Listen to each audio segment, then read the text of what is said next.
Welcome back to AI for That. Today with Niels Arts, the co-founder of Clonable.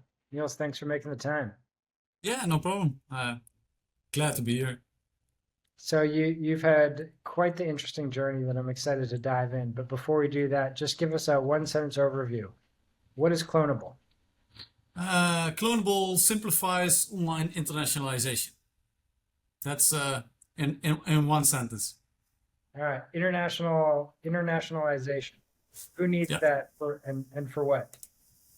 Internationalization online is important for organizations like e-commerce, but also in tourism, exporting companies.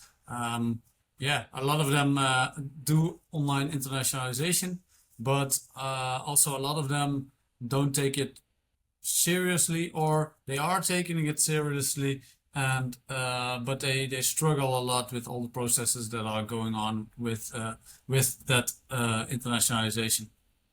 So you help companies really broaden their audience much more so.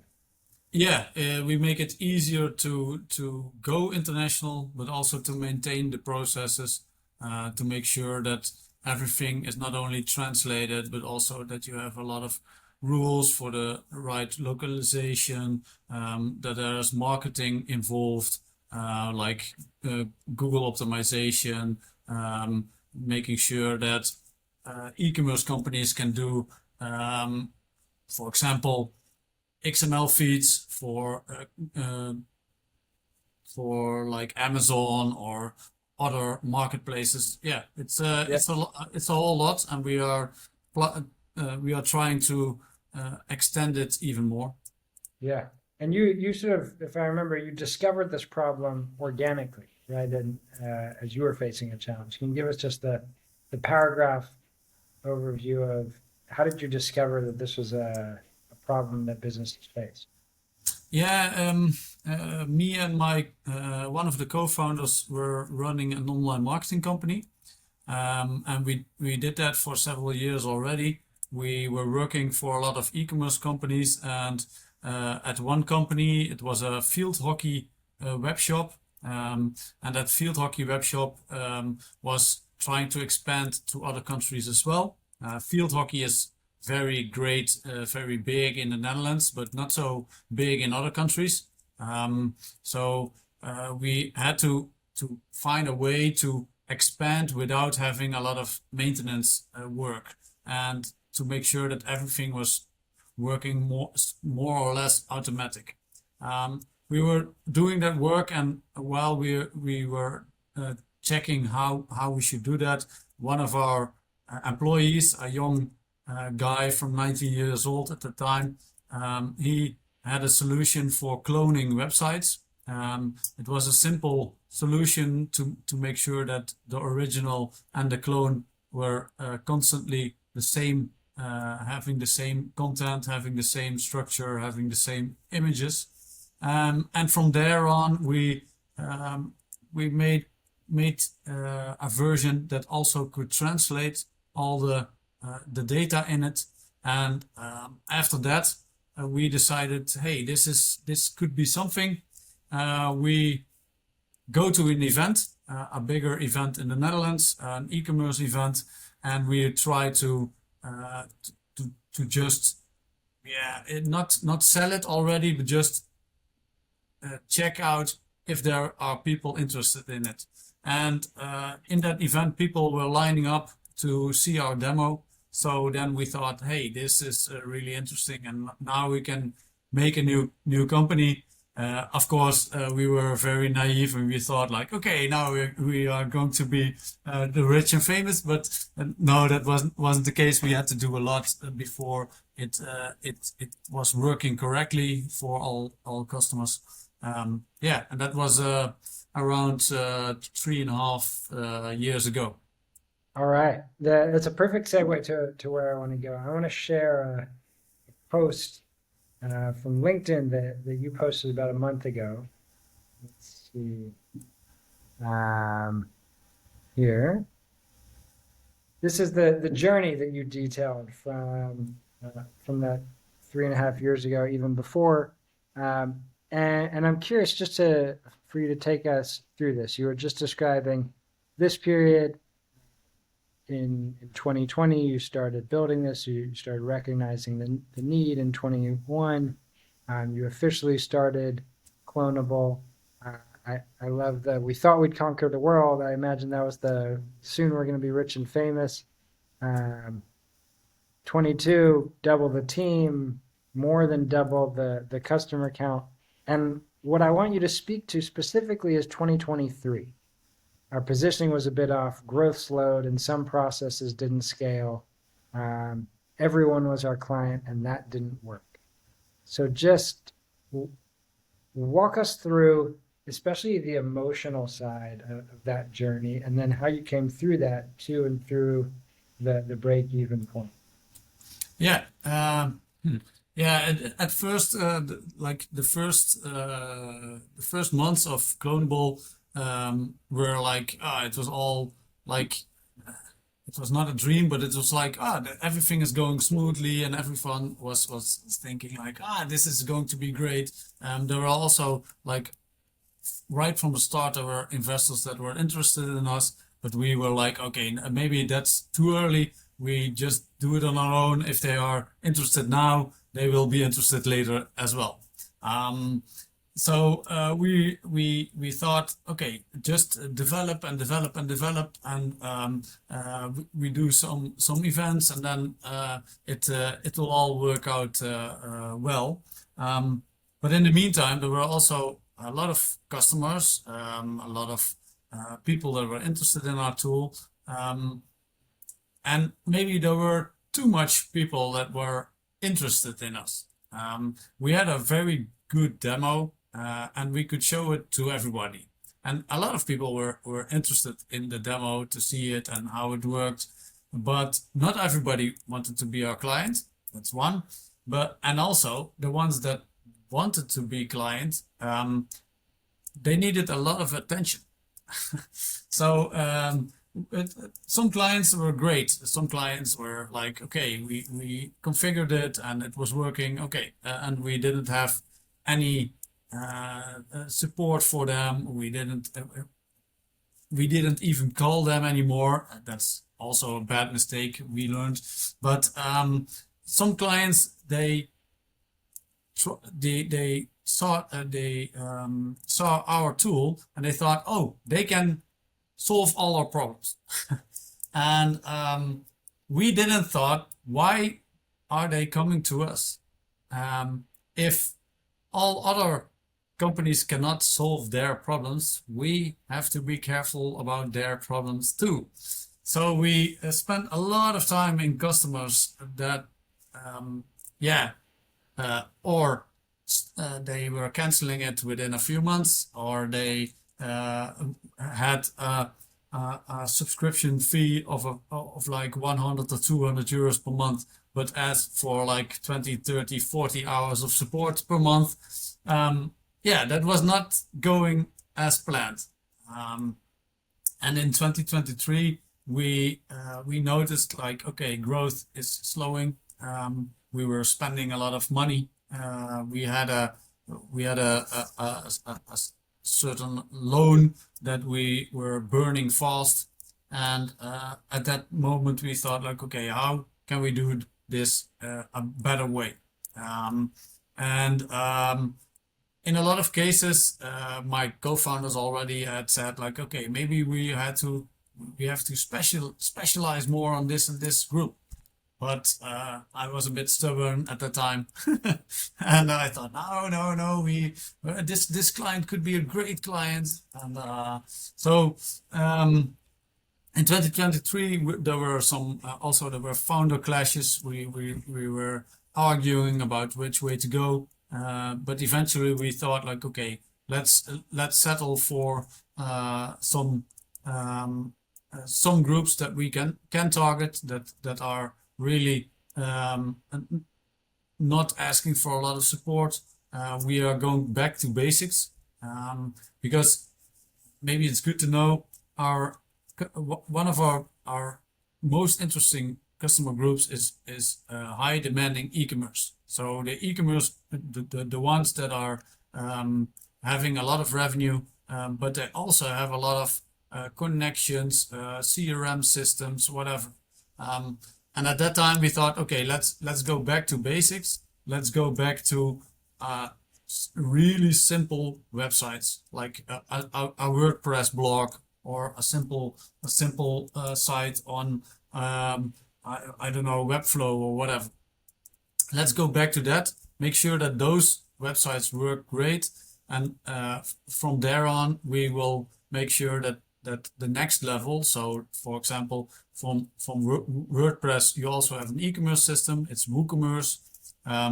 We make sure that WordPress works. Then we focus on WooCommerce, and if WooCommerce works, we can go to the next phase. So we go back to basics and work our way up again.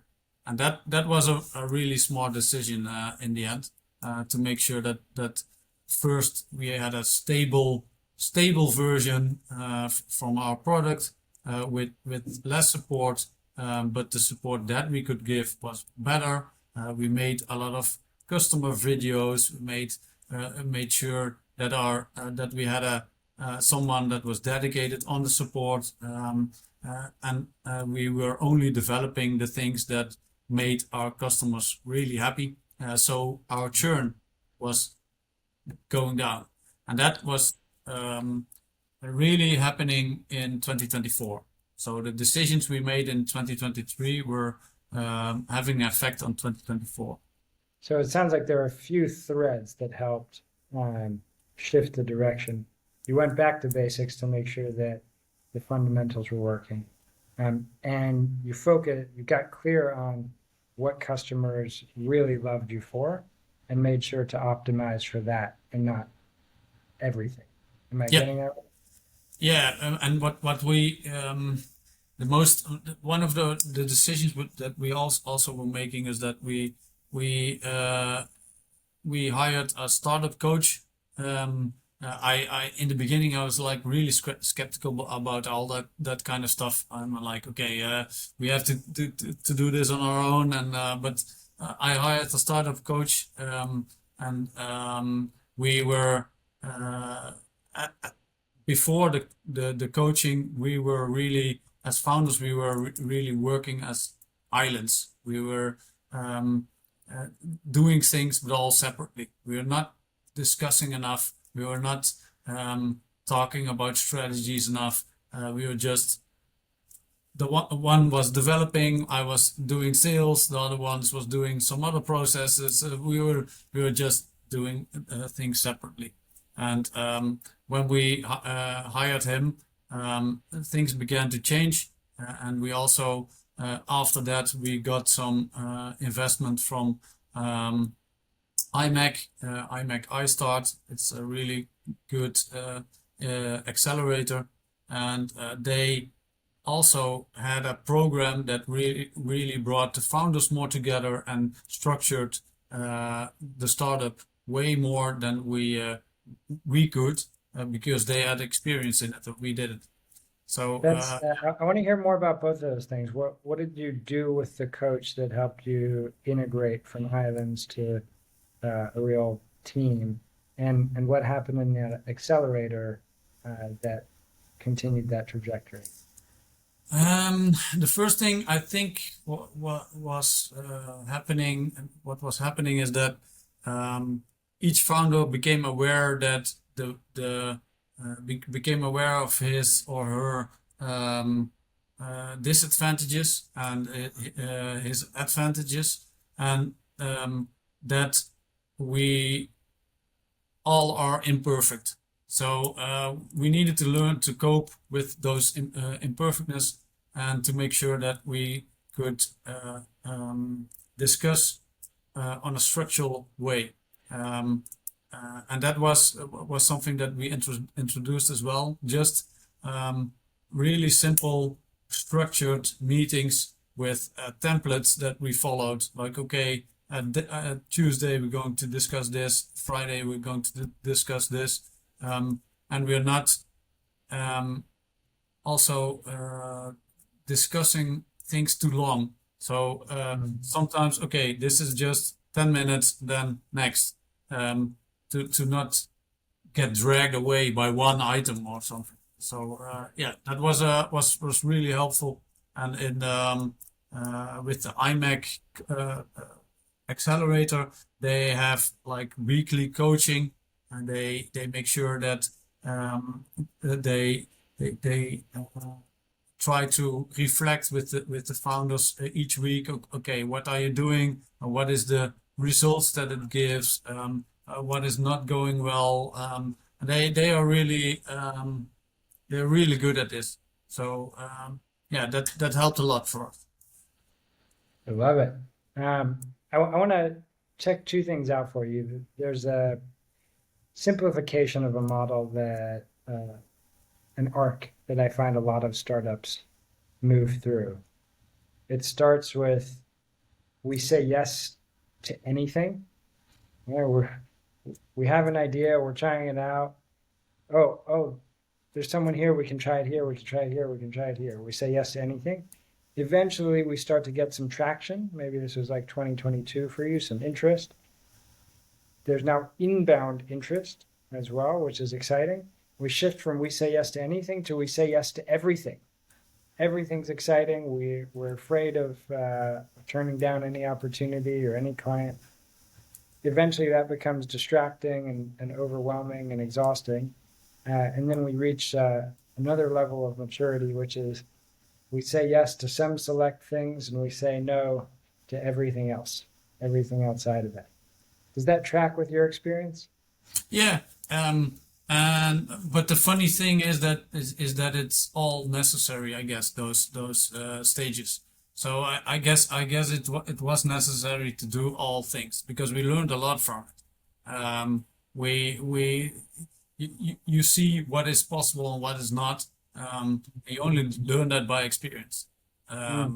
So I the only thing that what I should do when I should do it again is that we maybe should have taken the route to saying no more a bit more early.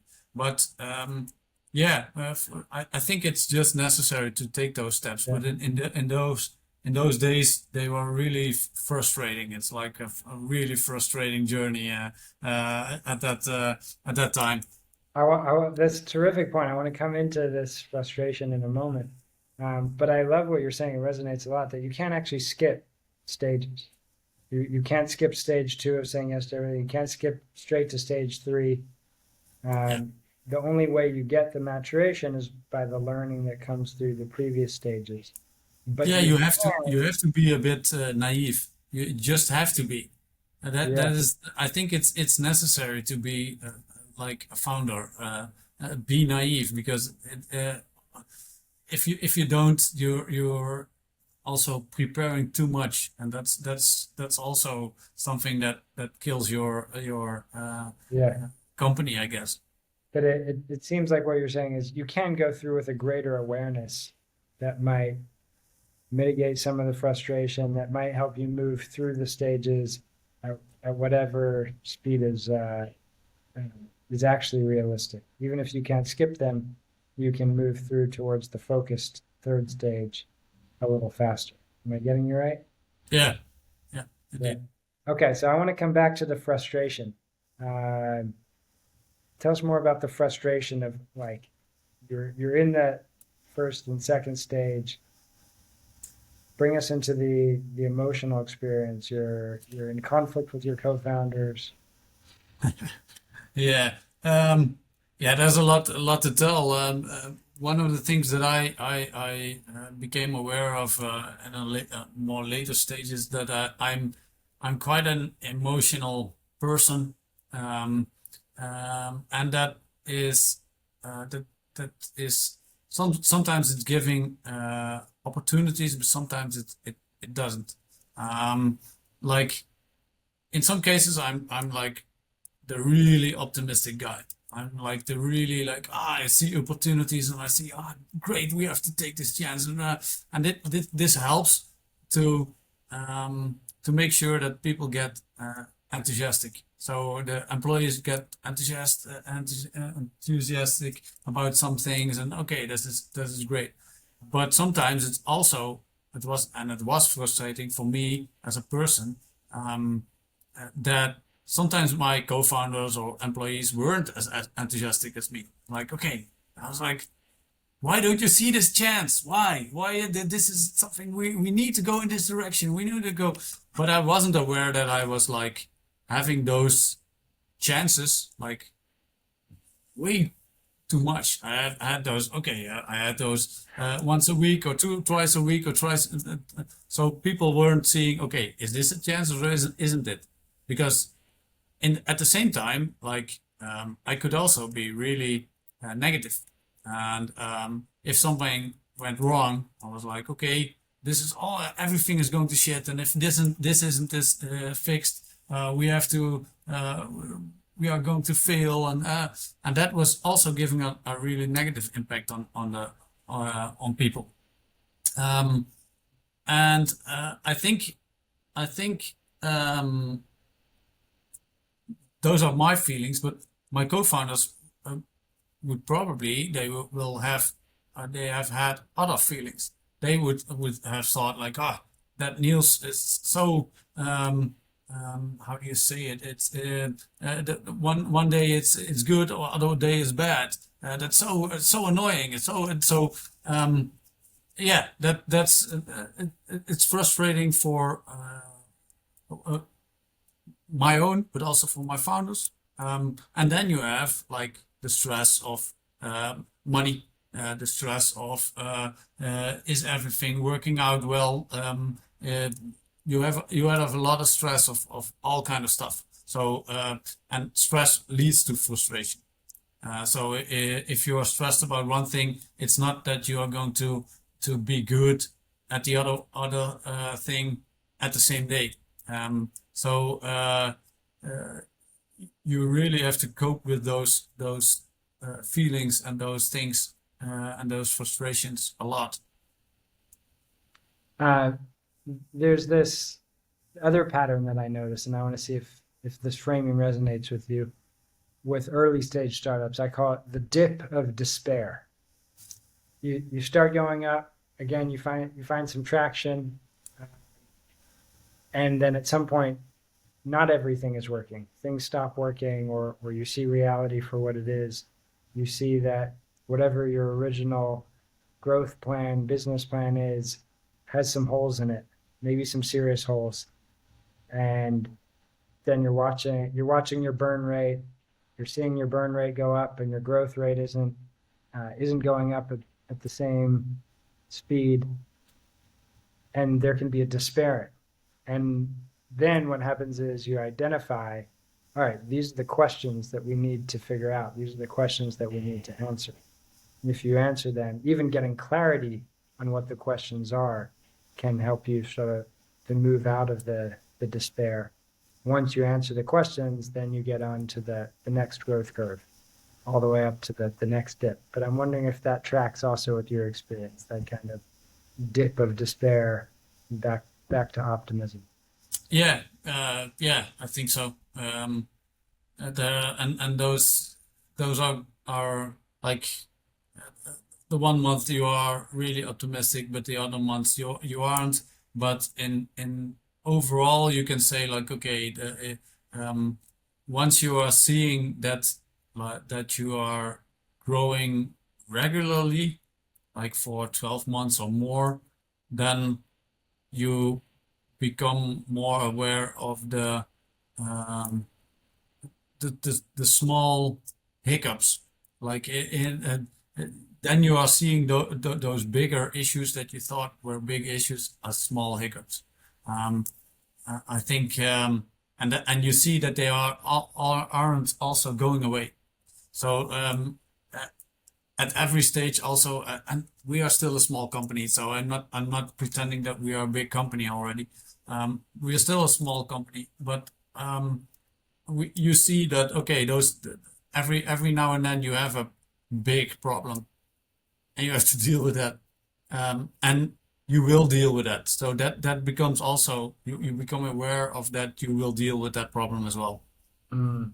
What I hear is like over time you develop a much greater self-trust, a much greater self-efficacy that okay, there's a problem, Yeah. we we can find our way through it. And I loved how you put it that those big problems are actually little hiccups and they're not going anywhere. In retrospective, they are. At that moment, they are still big problems, and you have to make sure that they are treated as such. Because if you don't treat them as big problems, um, your startup won't grow. Yeah. So you have to take them seriously, but you uh, you don't have to you don't have to lose sleep over it. So Mm. that's something that I think is changing. Right, right. So turn towards them, but don't lose sleep over them.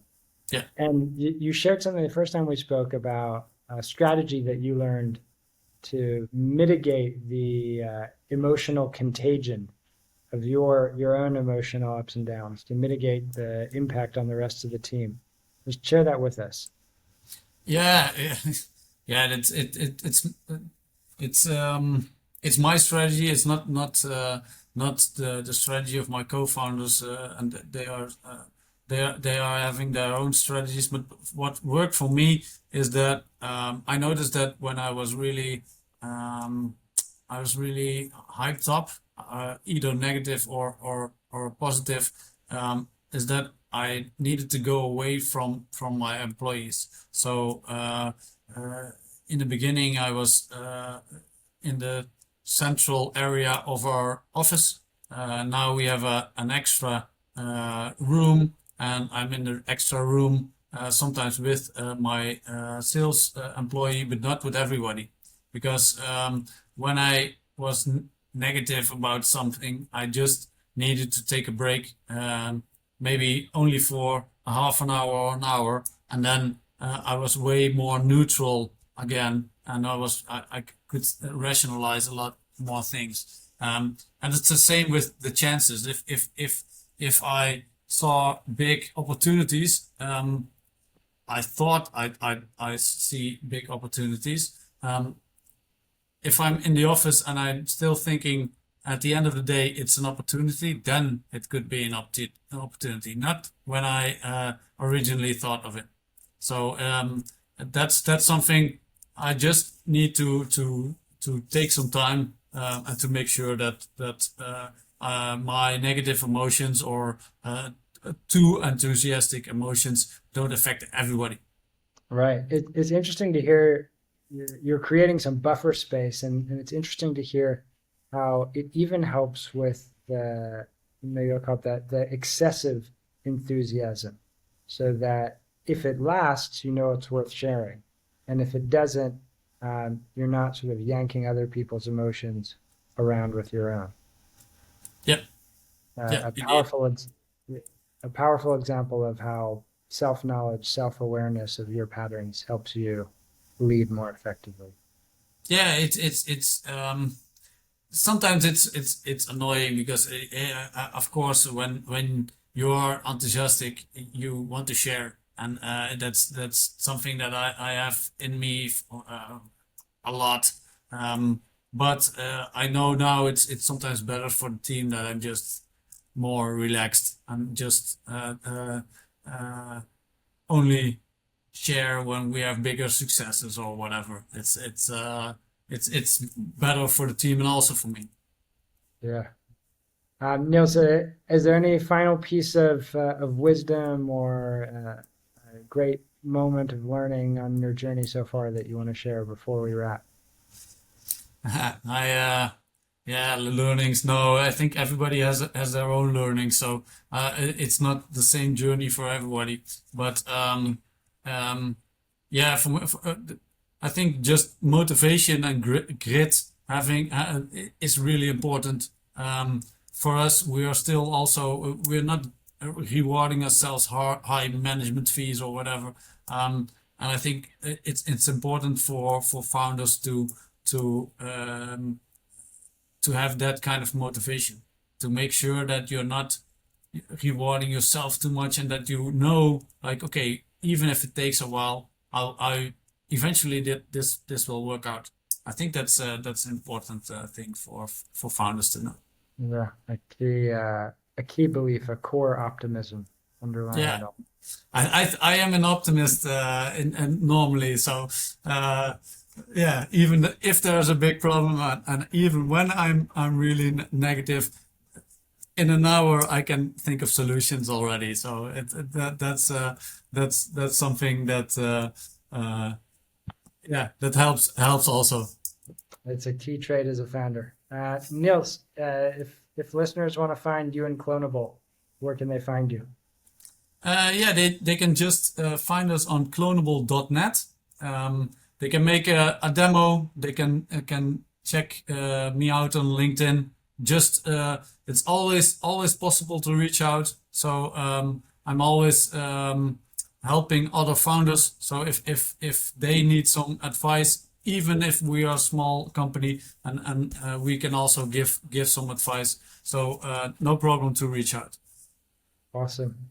Niels Arts and Clonable. Thanks so much for the time. Thank you, Jack. See you.